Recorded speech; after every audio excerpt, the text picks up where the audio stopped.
அது இருக்கட்டும், மாட்டை யாரை பார்த்துக்கிறது? அதுக்கு நேர நேரத்துக்கு இற வைக்கிறது யாரு? அதுக்கெல்லாம் ஆள் இருக்கு, பார்த்துக்குருவோம். நீ கிளம்பு நாளைக்கு. அவர் தான் கிளம்ப சொல்லிட்டார்ல, திருப்பி திருப்பி அவர்கிட்டயே அதுக்கு பேச்சு கொடுத்துட்டு இருக்கிற. காலைல வேலை நம்ம வந்துச்சு, கிளம்பிடு, தேவையான எடுத்து வச்சுக்க. நான் பத்தாக்காக்கு ஃபோன் பண்ணி சொல்லிடுறேன் நம்மள வரோம்ட்டு. ஏங்க, பிள்ளைகளுக்கு லீவ் விட்டாச்சு, கொடைக்கானலுக்கு போமா அதில் கூட்டிக்கிட்டு. என்ன கேட்குறான் அவங்கிட்ட? ஒன்றுமே கேட்க மாட்டுதே. அம்மா, எங்கேயோ போவோமான்னு கேட்குதுமா.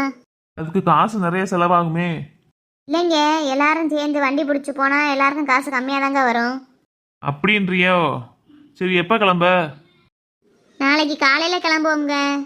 சரி, அப்போ அம்மாவும் தங்கச்சி வராங்களான்னு கேளு. நம்ம மட்டும் போவோங்க, அவங்க எதுக்கு? நம்ம ஃபேமிலியாக போவோம். அவங்கள கூப்பிடாம போனா அவங்க கோவப்பட மாட்டாங்களா? எதுக்கு ஒரு வார்த்தை கேளு. நான்லாம் கூப்பிட மாட்டேன், நீங்களே கூப்பிடுங்க.